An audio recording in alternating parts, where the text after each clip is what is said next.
Hi, thank you for watching this video. This is my quick review of the tactical turn-based strategy game Strategy of Lily, the Great Villainess. It will be spoiler-free, and I will cover mainly what you need to know as an introduction and overview of this game, as well as a look at its mechanics and my assessment of units you can use. Overall, and to be to the point, I found this title to be quite polished, but also somewhat limited in scope. The base of this game is sound, with the mechanics involved and gameplay, but it is not on the scope of much more intricate strategy games, tactical strategy games, which have more complex systems, which involve, say, inventory and item management on individual characters, as well as skill selection and allocation of such skills for each character. And that is something that is not in this game. That said, each unit one can play with is unique and has special abilities and attacks which grow in power. And overall, the game is a neat appetizer, I would say, for some of the more meaty and lengthy strategy games that you might know, like Unicorn Overlord or the Tactics games, which are much more developed and in-depth. The game does have replayability and 4 separate endings depending on actions you take during the campaign, though there are mainly 2 main outcomes.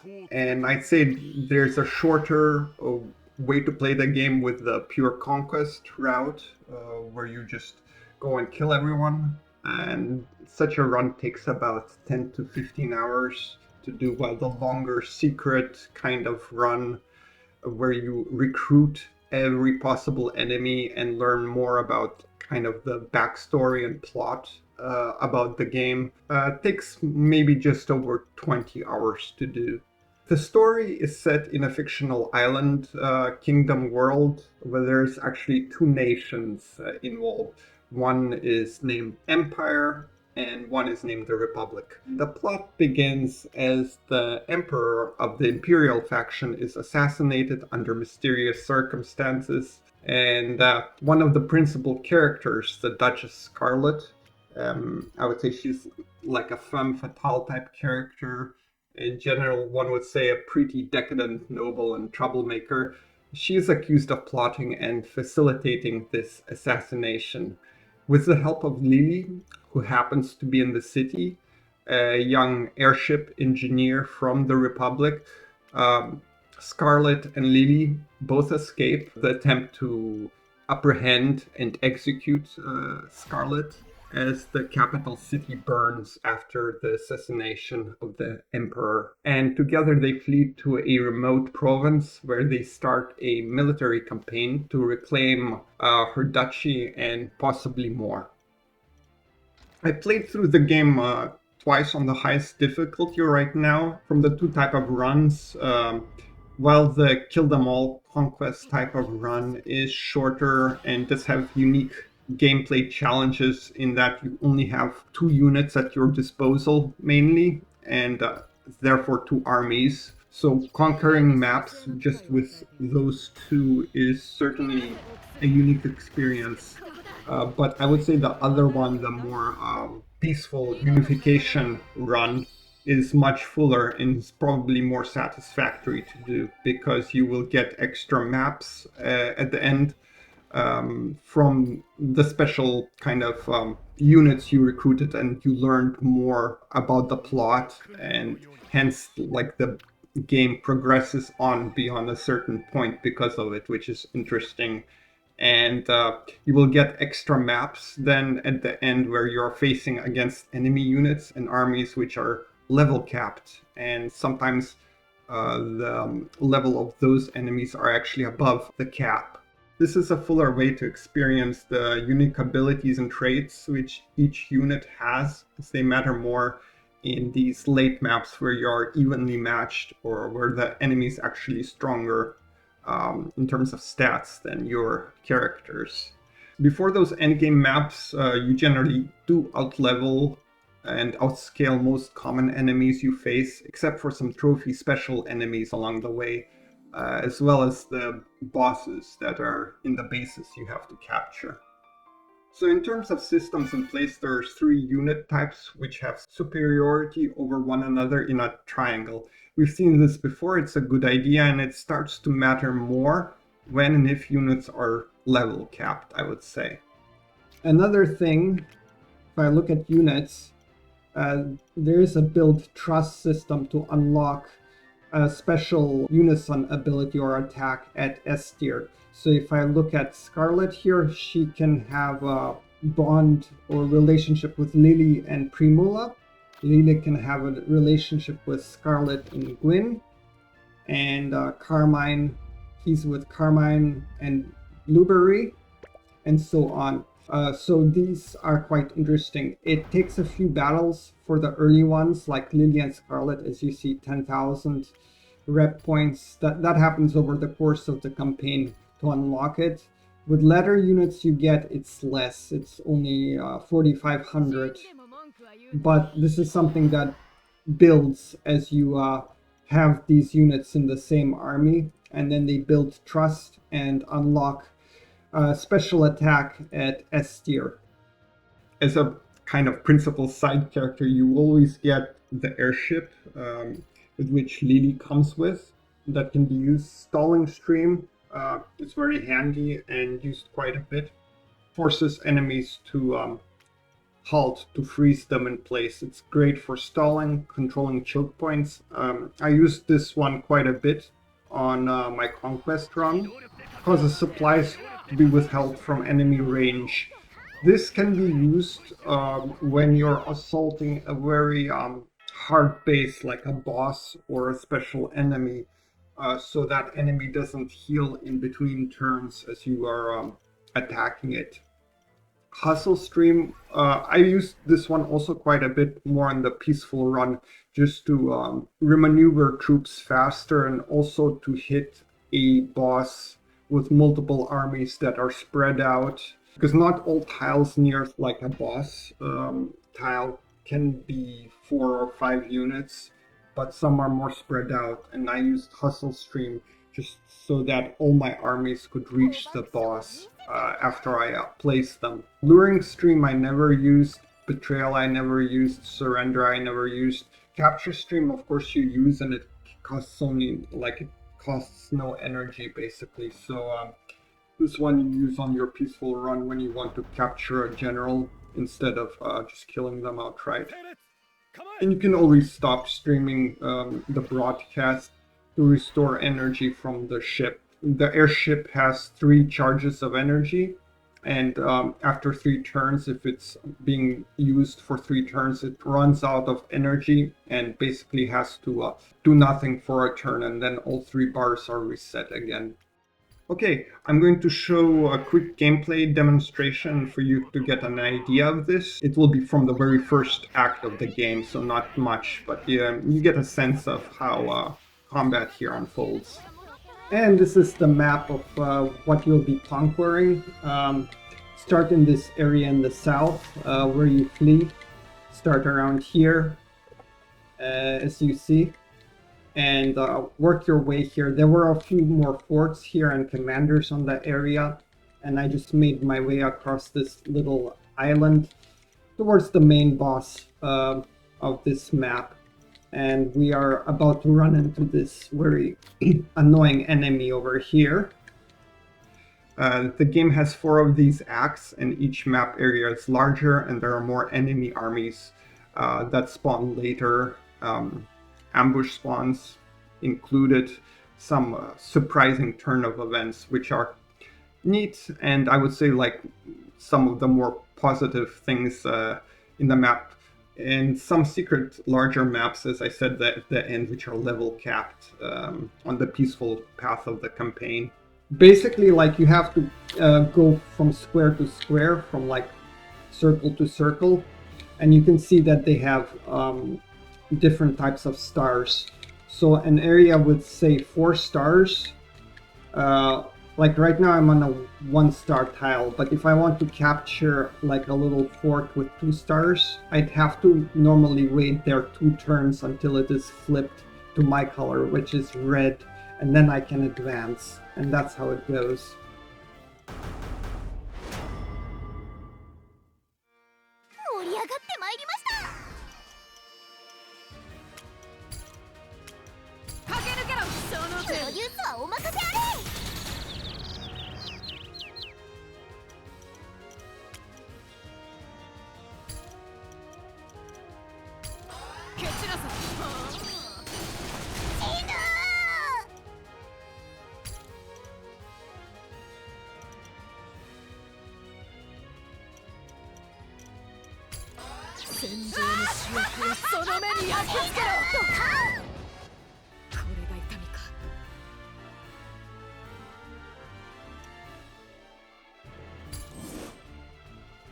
We might have him finally.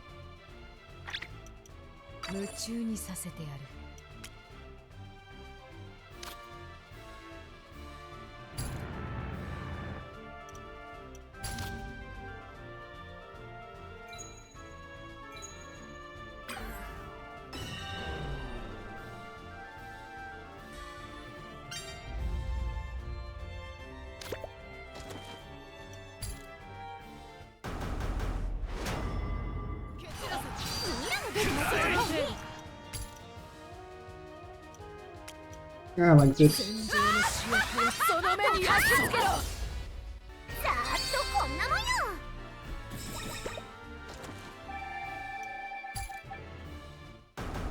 Oh man.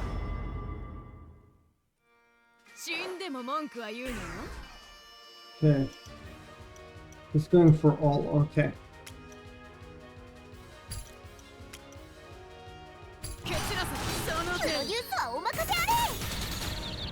Yeah, there you go. If he's going for her, that's fine.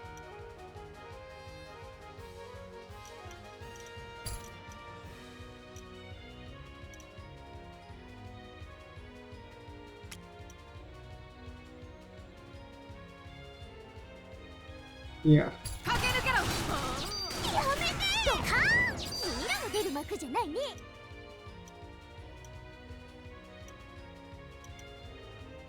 Oh, she's number 3. That's not good. Okay, we have to do this.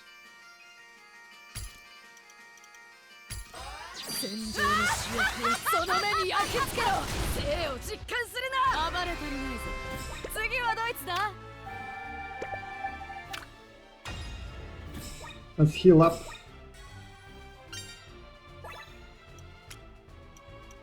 Come on, we have to knock it out.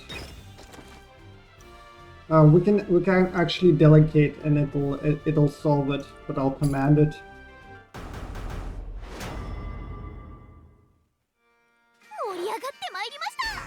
So again, 3 in initiative order. We have 2 attacks. We should be able to kill it.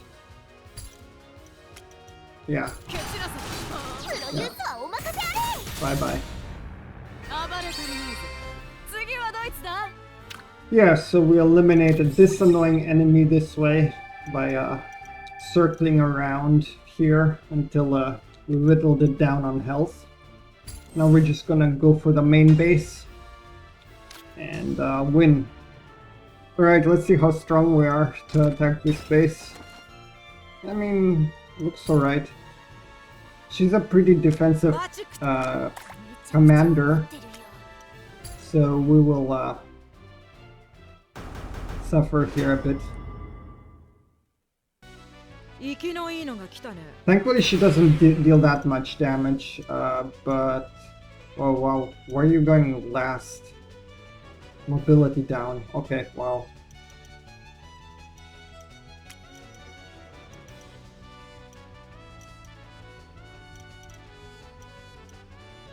Who are they attacking? Me? Alright.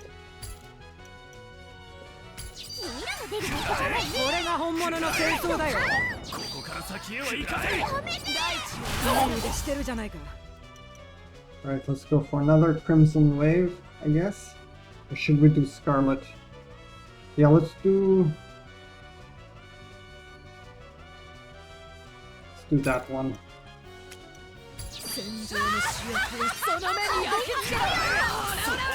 私の姿は安くないんだよ。打ち込んでやりな。 And that one. Gina. いい腕してるじゃないか。 Next turn, maybe. 生きのいいのが来たね。 Yeah, I'm number 4. Okay, so let's try to stun her. Yeah, good. Whatever. Keep doing it. いい腕してるじゃない。姿は安くないんだよ。打ち込んでやりな。 That should work. There it goes. And that's the map. Overall, I'd say it may be worth your time if you can pick up this title at a discount. It is quite polished, but wait for it to be on a discount. But I think the publisher had a good idea, and like to see if they develop more complex, let's say, three-dimensional strategy game in the future with more detailed mechanic systems on top that make the game feel more dynamic and complex. It is a nice little distraction while you're waiting for some next big strategy game that may come out later in the fall. And anyways, so thank you for watching this, and you can stick around. I will go through the units in this game, briefly discuss which ones I think are the strongest. And I'm pretty happy with this tier list, so Scarlet on the Conquest path is naturally the best unit. She will get bonuses as she kills each other named unit as you go from map to map.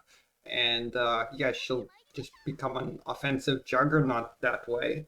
Even when not on the Total Conquest path, her area attack that she attacks multiple units at the same time is quite formidable.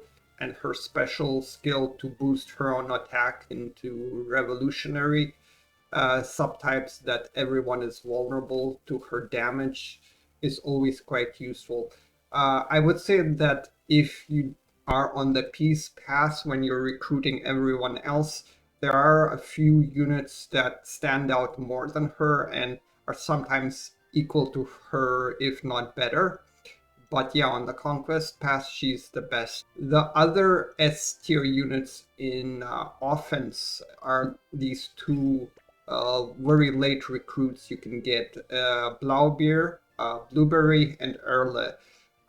Those two, when paired together, are just sick because they act first. Like actually, they pretty much always act first in the initiative order. Their special together is a massive single target nuke that basically deletes any unit and will probably also like just damage a boss enough or a very difficult unit enough that when it starts to have their turn, their attack is severely weakened because of course they'll be at less HP and hence do less damage to you. So they are in a league of their own, these two, Blueberry and Erle, here at the top, along with Scarlet, I would say, on the Murder Conquest path. In terms of really great support units, I place two here, Carmine and Primula. Carmine is a medic, and she has a very good special skill that has a very reasonable cost in 3 movement points and basically boosts everyone's crit chance and crit damage by 50%. And you can just spam it every turn and boost the damage of all other units in that particular group an insane amount. Also, she has insanely good passives in passive healing anyone or patching everyone up who's hurt because she's a medic. So she's definitely belongs here in S tier. And the other support I would say that is in S tier is Primula. She has a pretty great special with Scarlet. She has a special bond also with Gwyn.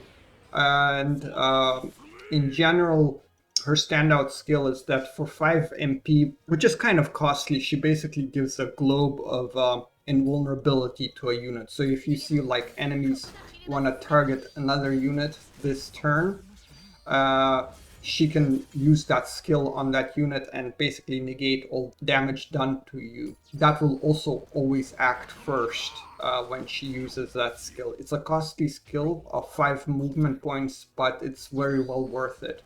And I think her specials with Scarlet are quite good also if she builds Bond with Scarlet to generate MP movement points every turn that you can use any ability you want. It's not quite as useful because it only starts to really matter on the second and third turn, and actually it's very rare to get it off on the first turn, so it's only a third turn thing. But her globe of invulnerability ability is great. Now, in terms of still great units, in terms of offense, of course, Scarlet, even if she doesn't go on a killing spree throughout your journey, she's still quite formidable. Has a great, as I said, great AoE attack, great X passive skill to boost her own damage and defenses. Nothing to complain about. She's probably like the strongest, one of the strongest like A tier offense units. It's just she's not as impactful as like a first turn immediately start of battle mega tactical nuke like Blueberry and Early here can give you, but she's still quite good. And the other ones that are still great, I think, and can be slotted in as like very formidable offensive units into any army are Syrian, Jane, and Sanjay. I think these three are pretty similar and equal. Um, Towards the later maps, I was running an army with Blueberry, Airley, Carmine, and I think Syrian, because Syrian has a bond with, I think, either Airley or Blueberry, and those four just decimated anything they ran into, basically.